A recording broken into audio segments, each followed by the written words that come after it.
नमस्कार. तू हिरे माझा मितवा या सिरियलच्या आजच्या भागामध्ये आपण असं पाहणार आहोत.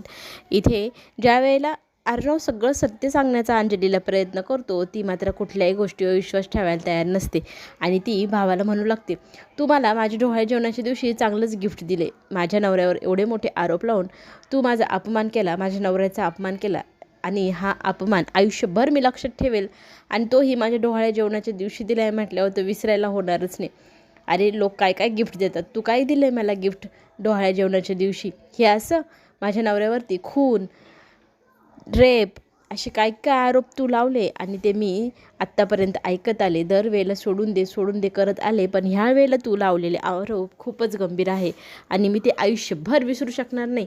त्यावेळेला तो ताई असं म्हणून पुढची वाक्य बोलणार, त्याच वेळेला ताईने एकदम जोरात अशी अर्णवच्या कानाखाली वाजवलेली असते आणि म्हणते, इथून पुढे मी तुला माझा भाऊ मानणार नाही आणि तू मला ताई म्हणायचं नाहीस. आजपासून आपल्या दोघांचं नातं कायमचं तुटलं. याच्या आधी तुला कितीतरी वेळा मी माफ केलं होतं, पण आता मी तुला करू शकणार नाही. तू केलेला माझ्या नवऱ्याचा अपमान मी कधीच विसरणार नाही. इतका भयंकर अपमान, तोही माझ्या नवऱ्याचा. असं म्हणत इथे नवऱ्याच्या बाजूने अंजली खंबीरपणे उभी राहते आणि भावाला आता ती खडे बोल सुनवत असते. आणि इथे आता एक क्षणही थांबण्याची माझी इच्छा नाही असं सगळ्यांसमोर ती बोलू लागते. मामा तिला म्हणतात, अगं त्याचं पूर्ण बोलणं तर ऐकून घे, आधीच का निर्णय घेते? तर ती म्हणते, नाही, ह्या वेळेला मी कुणाचंही ऐकणार नाही. अंजलीला आजीही बोलू लागते की अंजली शांत हो, एवढं टोकाचा निर्णय घेऊ नको. पण आता अंजली काही केले ऐकायला तयार नाही. आता इथे स्वाभिमानी अंजलीने नवऱ्याचा हात पकडला. स्वाभिमानी, अरे हा तर भिकारडा, याला काही तिच्याबरोबर जाण्याची इच्छा नाही. आणि तो मनातले मान म्हणू लागला, ही माझी भिंडोक बायको करते काय? जर हे घर सोडून बाहेर जायचं म्हणजे काय खर्च, किती काय, कसं जमेल?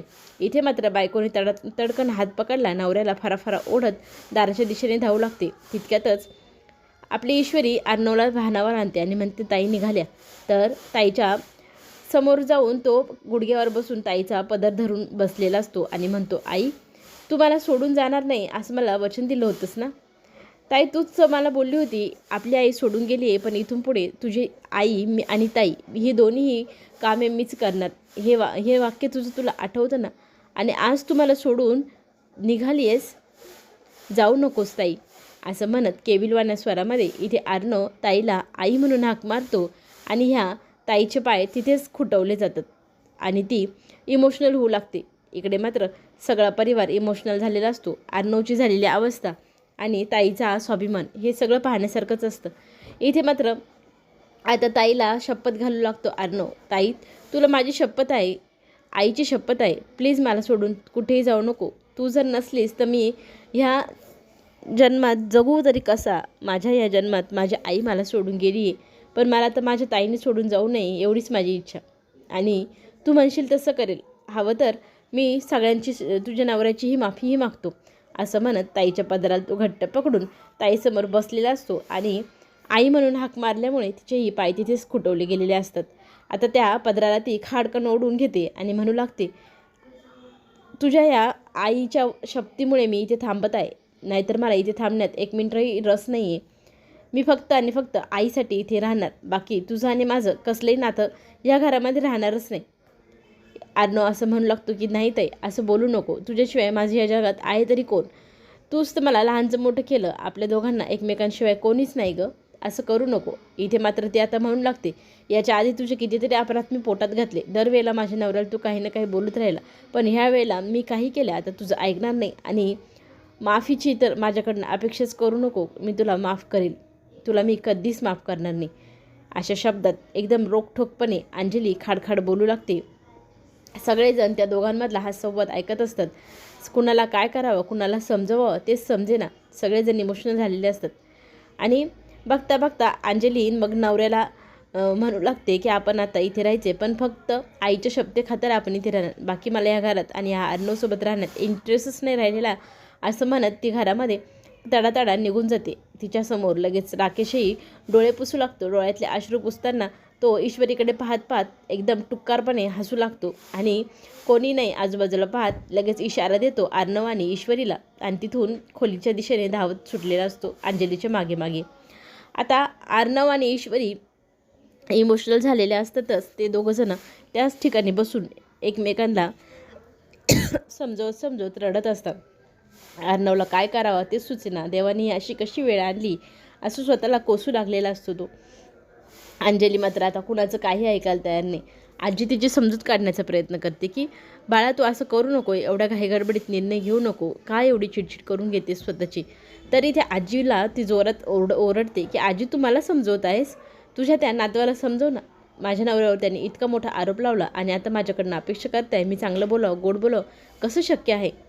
तर इथे मामाही आता अंजलीला समजवण्याचा प्रयत्न करतात की तू जास्त टोकाची भूमिका घेऊ नको, शांत राहा. तर ती मात्र म्हणत असते की नाही आता मी कुणाचं काही ऐकणार नाही आणि मला तर अजिबातच कोणी समजवायला येऊ नका. समजवायची गरज तुम्हाला अर्णवला आहे, अर्णवला वाटलं तर तुम्ही जाऊन समजवू शकता असं म्हणत इथे ती सगळ्यांसमोर ओरडू लागते.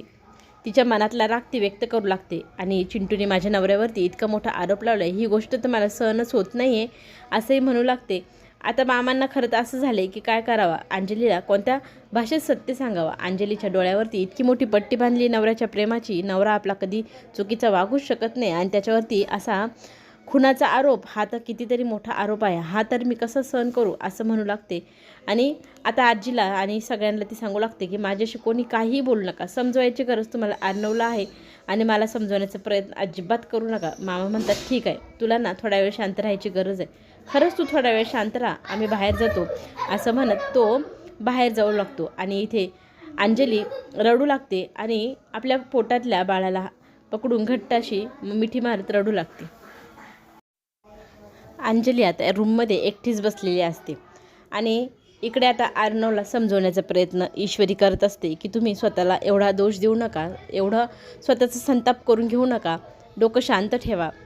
पण इथे अर्णव म्हणू लागतो कुठल्या पापाची शिक्षा देव मला देतोय, मला माझ्या आयुष्यात एवढे दुःख देवाने दिलेच का. आधीच माझी आई माझ्यापासून दूर गेली, आता तर ताईशिवाय मला या जगात कोणीच नाही आणि माझ्या ताईमध्ये आणि माझ्यामध्ये एवढा मोठा गैरसमज ह्या राकेशने निर्माण अगोदरच करून ठेवला.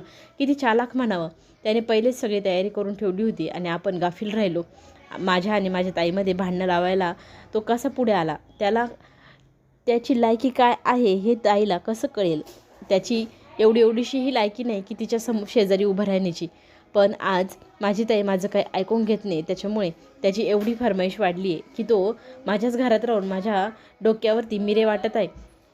इमोशनल झालेला अर्णव डोळ्यातल्या पाण्याला पुसू लागतो.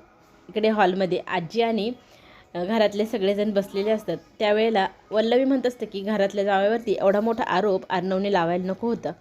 तर इथे मामा म्हणू लागतात की अर्णव आता काही लहान नाही, त्याला माहिती आहे कुठे काय बोलायचं आणि कुठे नाही, त्याला काहीतरी आढळलं असेल म्हणूनच तर त्यांनी एवढे मोठे शब्द तोंडातनं बाहेर काढले. इथे ना वल्लवी म्हणू लागते की तुम्हाला काय म्हणायचं, याचा अर्थ आपल्या जावयाने खरंच खून केलं आहे. तर इथे मामा म्हणतात मी तसं नाही म्हणते, फक्त आपण दोन्हीही बाजू ऐकून घ्यायला हव्या. आजी मात्र म्हणते हेच फार चुकीचं आहे, अर्णवला मी आत्ताच्या आत्ता जाऊन जाब विचारते. आता ते अर्णवला जाब विचारण्यासाठी त्याच्या खोलीच्या दिशेने जाते. इथे अविनाश मामा त्या आजीला हाक मारत असतात की थांब नको जाऊ, पण आजी काही केलं ऐकायला तयार होत नाही आणि तिथून तडातडा निघून गेलेली असते अर्णवच्या खोलीत. अर्णवच्या खोलीत वर गेल्यानंतर अर्णव बसलेला तिला दिसतो. आता ती जाब विचारू लागते की तुला अशी एवढी हिंमत झालीच कशी की तू घरातल्या जावयावरती इतका मोठा आरोप लावला. ते आपल्या घरामध्ये राहतात, घर जावई म्हणून काही त्यांना मानपान नाही, त्यांना इज्जत नाही.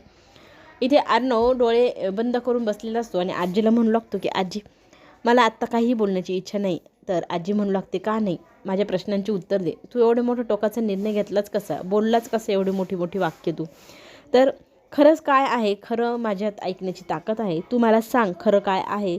तरी ते अर्णव म्हणू लागतो की मी आत्ता काहीही कुणाला सांगू शकणार नाही, पण एक दिवस नक्की तुम्हाला सगळ्यांना माझं म्हणणं पटेल आणि तोपर्यंत धीर धर. आजी त्याला म्हणते खरंच अशी काय गोष्ट आहे तू जी आत्ता मला सांगू शकत नाही. तर अर्णव म्हणतो नाही आत्ता ही वेळ नाही, माझ्याकडे आत्ता पुरावाही नाही. ज्या दिवशी माझ्याकडे सगळे पुरावे असतील, वेळ असेल खरी, त्यावेळेला मी तुम्हाला सगळ्यांना सत्य सांगेल.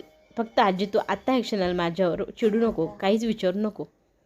इकडे आपल्याला हेही पाहायला मिळेल की वल्लवीला राकेशला काही गोष्टी विचारायच्या असतात. ती बाहेर जाऊन राजेशला विचारू लागते की जावई बापू तुमच्या मनात नक्की काय चाललं आहे, तुम्ही असा आरोप अर्णववरती का लावला, का भांडणं लावली ते दोघांमध्ये, तुमचा पुढचा प्लॅन काय आहे, काय प्लॅन बनवतायत का. इथे राकेश मात्र आता वल्लवीशी खडखडपणे बोलू लागतो की तुझ्या मनात जे काही चाललं आहे ते तू तुझ्याजवळच ठेव आणि मी जे काही केलं आहे ते माझ्या पद्धतीने केले आणि इथे तुमचा एकट्याचा इस्टेट बळकवण्याचा काही प्लॅन आहे का, असं वल्लवी एकदम स्पष्टच विचारते. तर तो म्हणू लागतो की तुम्हाला जशी माझी गरज आहे तशी मलाही तुमची गरज आहे. आपल्या दोघांना एकमेकांची गरज असल्यामुळे आपण आता एकमेकांना सहयोग करायला पाहिजे. अशा एकमेकांवर आरोप नाही लावायचे आणि जे काही केलं आहे ते आपण चांगल्यासाठीच करतो आहे. ह्या दोघांमधल्या संवादाला इथे मामा ऐकतात आणि वल्लवी विचारू लागतात की तू इथे यांच्यासोबत काय करते.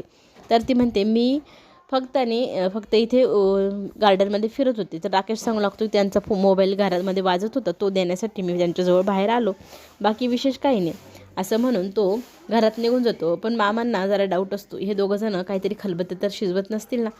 पण मामी त्याच्यावर चिडते मामांवरती, आम्ही फक्त बोलत होतो, आमच्यात काही संवाद चाललेला नव्हता असं म्हणून ती घरात निघून जाते. आता यांच्यावर चांगली पाळत ठेवायला हवी असे मामाला वाटू लागलेलं असतं. आणि इकडे खोलीमध्ये रात्री झोपायची वेळ झाली तर ईश्वरी आलेली असते आणि अर्णवशी बोलण्याचा प्रयत्न करत असते. अर्णवचं मूड खूपच ऑफ असतो, त्याचं मन चांगलं फ्रेश करण्याचा प्रयत्न ती करू लागते. तर ती बोलता बोलता विषय काढते की एवढा विचार का करत आहे तुम्ही, एवढे इमोशनल का झालात.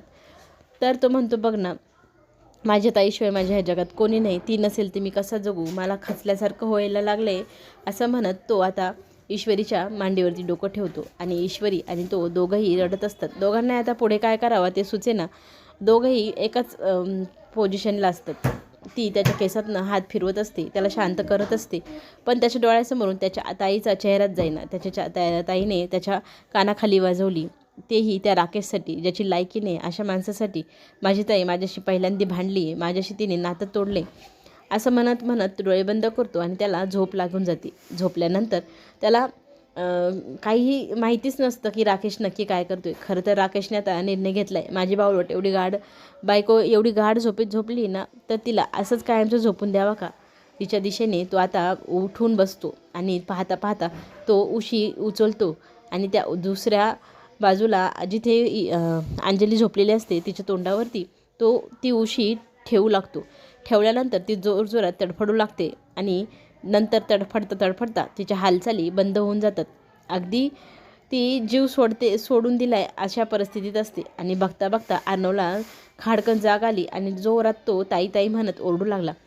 खरं तर त्याला हे पडलेलं स्वप्न होतं जे राकेश अंजलीताईचा जीव घेतोय. तो ईश्वरीला सांगू लागतो की मला असं स्वप्न पडलं. ईश्वरी म्हणते अहो नाही, ती शांत झोपली असेल तिच्या खोलीत, तुम्ही त्रास देऊ नका. पण अर्णव म्हणतो मला खूप भीती वाटते, मी आता ताईला पाहिल्याशिवाय शांत बसू शकत नाही असं म्हणत तो ताईच्या दिशेने धावत सुटतो. इथे ईश्वरी उठून त्याच्या मागे जाण्याचा प्रयत्न करत असताना तिला गरगरल्यावानी होतं. बघता बघता खूप वेळ गेला पण चक्कर येणं काही कमीच होत नाही. आता इथे ती खरं तर विचारात पडली, अशी चक्कर येणं योग्य नाही, मला दरवेळेला अशी चक्कर काय येत असेल असा विचार करत ती कपाळाला हात लावून बसते. हा कुठला नवीन आजार असू शकतो का, ईश्वरीच्या आयुष्यात आलेलं मोठं संकट असू शकतं. ईश्वरी त्या संकटापासून अजून तरी दूर आहे, पण काय असेल ते पुढे संकट आपल्याला पाहायला तर मिळेलच. आणि बघता बघता पुढील भागामध्ये हेही पाहायला मिळेल. अर्णव ताईच्या खोलीमध्ये जातो. तिथे गेल्यानंतर ताईला हाक मारतो. ताई त्याला सांगते जिथे उभा आहेस ना तिथेच थांब, खोलीच्या आत येण्याचा प्रवेश करण्याचा विचारही करू नको आणि माझ्यापासून दूर राहायचं. माझी अजिबात इच्छा नाही तुला भाऊ म्हणण्याची किंवा तुझ्याशी बोलण्याची. माझ्या तर मनातून उतरूनच गेलायस तू. फक्त आईच्या शब्देखातर मी इथे राहते, नाहीतर माझी अजिबात इच्छा नाही तुमचं तोंड पाहून इथे राहण्याची. असं खडे बोल ताई इथे सुनवते आणि इथून निघून जा ह्या शब्दामध्ये ताई अर्णवला बाहेर हाकलव म्हणते. तर राकेश लगेच दरवाजा खाडकन बंद करतो अर्णवच्या तोंडावरती. बघता बघता आपली ताई इतक्या लांब गेली आपल्यापासून, ह्या वेळेला तर ती माफही करायला तयार नाही, तोंडही पाहायला तयार नाही. तर इथे तो त्याच्या खोलीत जातो, फ्रेश होतो. त्याच्यासाठी ईश्वरी इंदोरी स्टाईलने बनवलेले पोहे घेऊन येते आणि त्याला ते देऊ करते. तर तो म्हणतो मला खाण्याची अजिबात इच्छा नाही तर मला नको आहे. तर ईश्वरी त्याला हट्ट करत असते की अहो खा ना जरा, पण तो म्हणत असतो की नाही मला नकोच.